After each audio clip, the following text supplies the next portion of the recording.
こんにちは。今回はパンプキングランプリとコーラルグランプリですね。最初のコースはクリスタルマイン。カスタムは前回も使ったシャドウにタイプ J ヨータ、リングゲットダッシュ、スタート成功ボーナス、ファストチャージ2種、ランオフボーナスです。ダートが多く、長いカーブもあるので、後半の能力は必須級ですね。最初は右の手前側からブーストを回収して進みます。その先の大きなカーブはラインガイドに従ってリングを取りますが、2分岐になったら左側の方を走ります。飛行機になったら、また、ラインガイドに従って移動、20リングを回収しに行きます。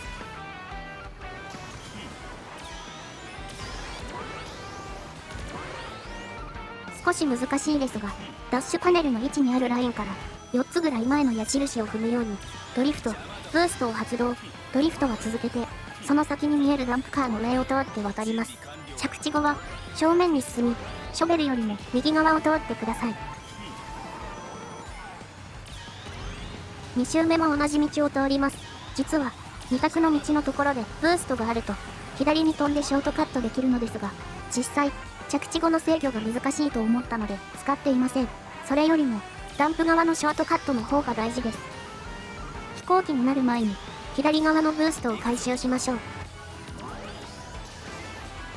飛行機パートが終わったら左側にブーストです。これも回収しましょう。3周目も前半同じなので、少し雑談ですが、クリスタルマインは、ソニックシリーズの中でも、非常に珍しい作りな気がします。エッグマンがいるので、大体の作品でメカは見かけるものの、こういった現実世界でも見かける、普通の重機が色々と置かれているのは新鮮ですね。今作の細かい設定ってよくわかる場所がないのですが、やっぱりこういった一般的な乗り物はドドンパが作ってるんですかね。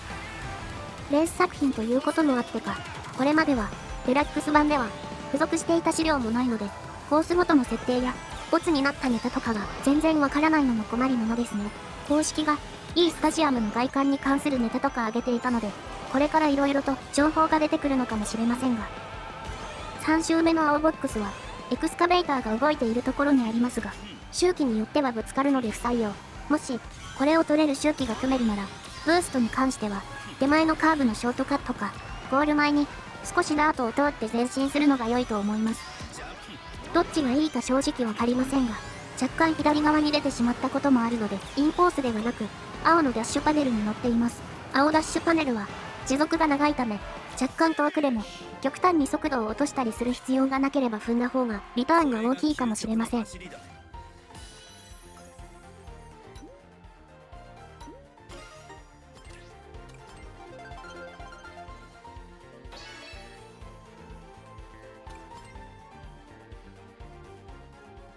次はオーシャンビューです。ノルマタイムが変わっていないのですが、編集ミスではなく、本当に同じです。キャラはナックルズ、マシンはランドスマッシャー、壁にぶつかりやすいので、安定して走れるパワータイプです。ガジェットは、リングゲットダッシュ、スタート成功ボーナス、ファストチャージ2種、ランオフボーナスです。これもさっきと同じですね。同じく、曲がる場所が複数あることやダート越えがあるので、この構成にしています。最初のカーブは、壁沿いに行ってブーストを回収。その次のカーブにもブーストがありますが、今回は取らないでいいです。ループはラインガイドに従って進みます。終点では、ドリフトを構えながら左向きにして飛び出し、着地と同時にドリフト解除でブースト。そのまま、左側のショートカットに入ります。再びドリフトして、ショートカットから出たら解放しましょう。真ん中にブーストがありますが、難しいので、この動画では取らないことにしています。ボートになったら、ガイドの通りに動きます。車に戻った後は、ドリフトを構えながら、右のブーストを取得。その後、左に思いっきり曲がり、ダートはブーストで越えます。柱もあって、本来だと、障害物や壁にぶつからずに行くのが難しいのですが、パワータイプなので、気にせず、左の壁側に寄せましょう。2周目は、最初に右に曲がる際、外側のブーストを回収します。その後は、ボート終了まで1周目と同じ動きです。タイムアタックには関係ない話なんですが、このコース、BGM が初期のテスト版と大きく変わったんですよね。尺もあるので、後で詳しく触れます。ボートが終わったら、あとは坂を登らずに中央にある穴から進んで、1周目と同じくダートを通ってカーブをカットします。3周目開始時ですが、左には曲がらず、ブーストを使って正面のダートを抜けると若干速いです。BGM なんですが、このチャンネルにはテスト版の時の動画があるので、それと聞き比べればわかるように、3周目の場合始まる部分が You Can Do Anything からスーパーソニックレーシングになっているんですよね。この変更で前作と全く同じ曲構成になってしまったのがちょっともったいないなと、せっかくだから新しい形を残してほしかったです。ボートになったらガイドに従って動きます。途中の青ボックスを取るにはレベル2以上の高さが必要なので注意。取ったらあとは同じようにブーストでショートカットしてゴールです。ついでに話すのですが、主題海外ソニック R から楽曲が来なかったのも残念。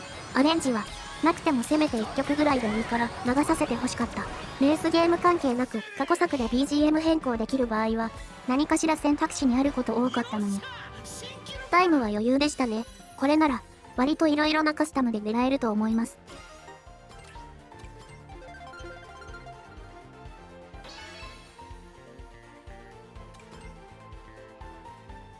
パンプキングランプリ最後はパンプキンマンション、ナックルズにタイプ J ヨータ、ガジェットはファストチャージ3種、スタート成功ボーナス、ランオフボーナスです。カーブが多いのでドリフト補助、ダートも多いのでランオフはほぼ必須だと思います。開幕、直進ドリフトしましょう。レベル2まで貯めてください。ラインガイドに従いますが、緑の床の入り口になる左のブーストは取ってください。この先のショートカットで使います。その先の左右は正直どっちでもいいです。どちらに向かってもあまり変わりません。ワープ後、リングの列をたどるようにドリフトします。ファストチャージのおかげで着地すると、同時ぐらいに3レベルが出せます。その先ですが、おそらくシャンデリアが邪魔なので、ブーストの回収は諦めます。ない場合は拾っても大丈夫です。左側の壁沿いをブーストで抜けます。ブーにぶつからないように注意。壁にはランオフボーナスがあるので、ぶつかってもセーフです。ブーストが切れる前に、正面の道に入りましょう。そのまま、直進でブーストを拾えます。ゴール前カーブですが、2周目からインコースで行きたいので、1周目に、外側のブーストを拾いに行きます。ガイドより右側なので、ラインを利用して位置調整しましょう。拾った後はブーストを使い、墓石の左側を通り抜けるように移動しましょう。やってしまっていますが、リングは落とさない方がいいですね。2周目は、1周目と逆側の道に入ってブーストを回収します。その先は反対側の道へ行っても大丈夫です。入り口のブーストを拾い損ねていたら、この先のブースト拾いましょう。1周目と同じく左側からブーストで抜けて直進です。左右分岐はどちらでも大丈夫。ブーの位置が厳しいので少し遠回りに、これでも十分速いですが、ちゃんとイン側通れていればもう少しスムーズでした。2周目はラインガイドに従って動きつつ、左側の墓石の前に来たら左から抜けます。3周目の序盤は特に変化なし、これまでと同じように。これファストチャージのサード必要って思う人多いと思いますが、ちゃんと試した上で効果があると思い採用してます。サードを入れないと意外と溜まりきらない場所が多く、トータルで見るとタイムがあんまり良くならない気がするんですよね。ただ、リングゲットダッシュは置いてある場所の多さやランオフとの組み合わせで効果高そうですので、ドリフト苦手って人は意外とそっちに切り替えるとあっさりいけるかも。3周目は限定ルートを通ります。この先落ちないように炎の間を通ればいいのですが、炎に当たり半径があるので滑りやすいカスタムとかで来ている場合は注意。最後は中央から飛び出せば青ボックスをゲットです。最後はブーストが2つあるので早めにダートに入ります。手前側をノーマルで奥をキングブーストで抜けます。制御が少し難しいので注意。最後のダッシュパネルも乗り継げれば大丈夫です。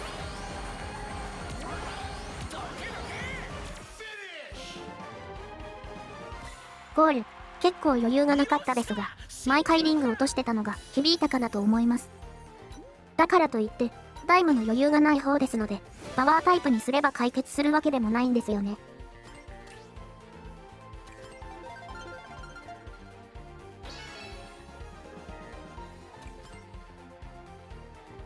コーラルグランプリに入りました。最初のコースは、アーバンキャニオン、ナックルズにタイプ J ヨータ、ガジェットはリングゲットダッシュ、ファストチャージ2種、壁リングガードです。カーブが多く、ショートカットでは、ほぼ壁に擦りつける動きがあるので、壁ガードとドリフト強化にしています。スタート後は、直進ドリフトでレベル2を出します。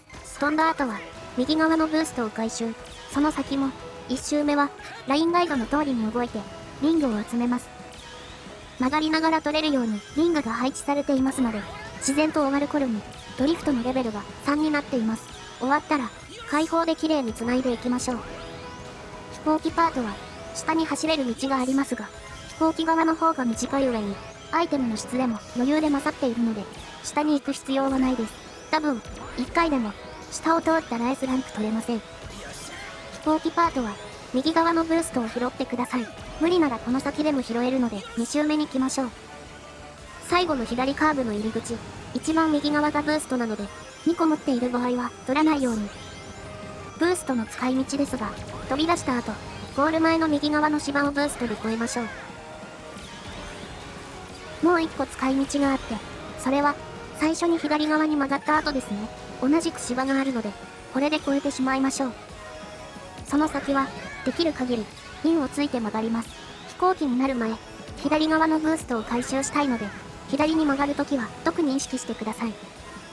飛行機パートは、ブースト回収済みの場合、中央のダッシュリングとリングをたどるように動いてください。安定重視でつけたのですが、今思うと、3周目では、必ずのように壁にぶつかる場所があるとはいえ、そもそもリングが多いので、壁リングガードいらなかったかもしれません。リングゲットダッシュミニで砲が落とした後も次拾った時の加速大きい石で、多分効果ありますね。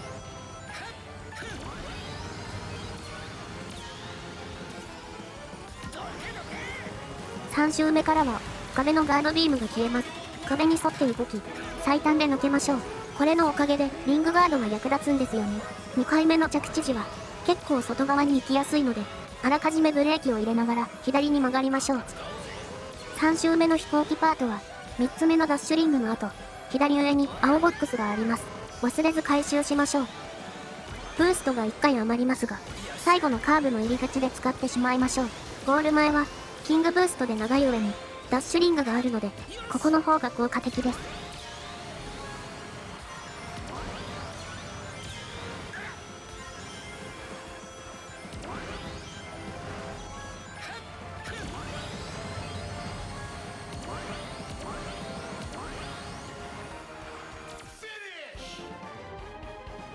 少し余裕がない感じですね。先ほど話したように、リングゲットダッシュに変えてもいいかもしれません。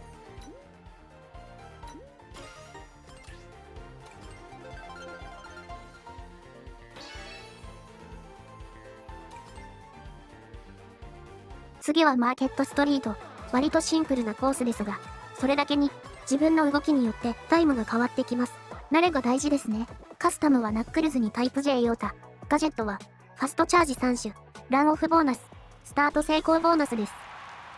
最初はラインガイドの通りに動いてリングを回収します。最初に見えるブーストアイテムは取らなくていいです。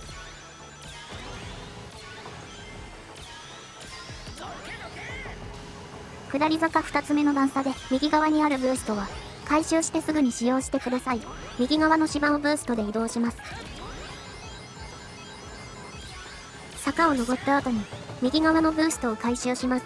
その先の分岐は左側に向かい、ガイド通りに動いて反対の屋根に移動します。ゴール前はファストチャージ3種なので、直進ドリフトの際にはレベル3まで貯めましょう。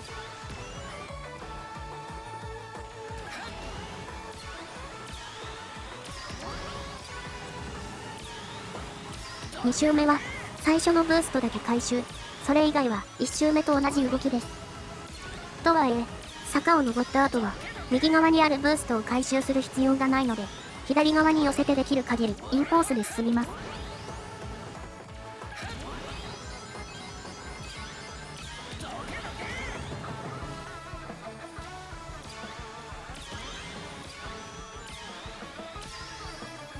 3周目は別の道があって、ブーストが余っているのでゴール前でショートカットしましょう。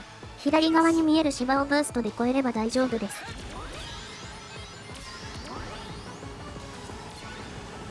3周目ですが、最初のカーブの後、右側に青ボックスです。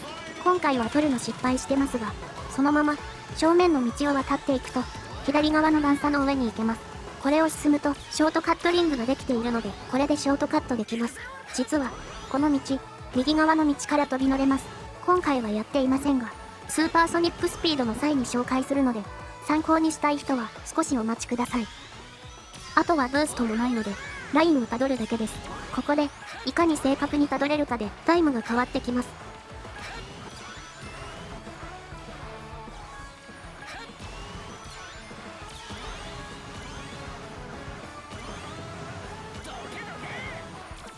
またしてもギリギリですね。青ボックスを取って、左側の道に入るのにショートカットが使えば、もう少し余裕が出そうです。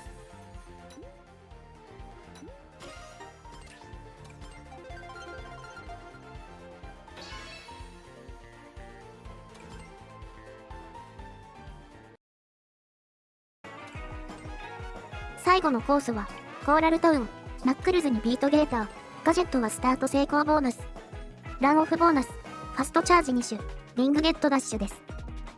ちょっと難しいショートカットをやります。とはいえ、妥協版で大丈夫。動きは結構簡略化してありますが、その分タイムは厳しめです。まずは、ラインに従ってリング回収、分岐は右側へ、入り口のブーストか、その先飛んだ後のブーストを片方回収します。次のジャンプする場所は、ブーストを持っている場合は、右、持ってないなら左から飛んでください。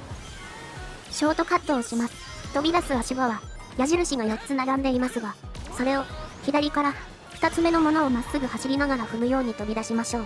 浮いたら、必ず、左トリックを数回入れてください。レベル3ブーストが作れると、ロスが少なくなります。その先は、足場に着地しながら、トリックだと回数が安定しないので、ドリフトを構えながらトリックして着地、すぐに解放して加速します。少し進んだら、ドリフトしながらブーストを使ってダートを走ります。ゴール前でドリフトレベル3を出しましょう。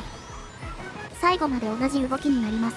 ブーストは、この周で、左側のものと、最後の広場前の一番右側のものを拾ってしまいます。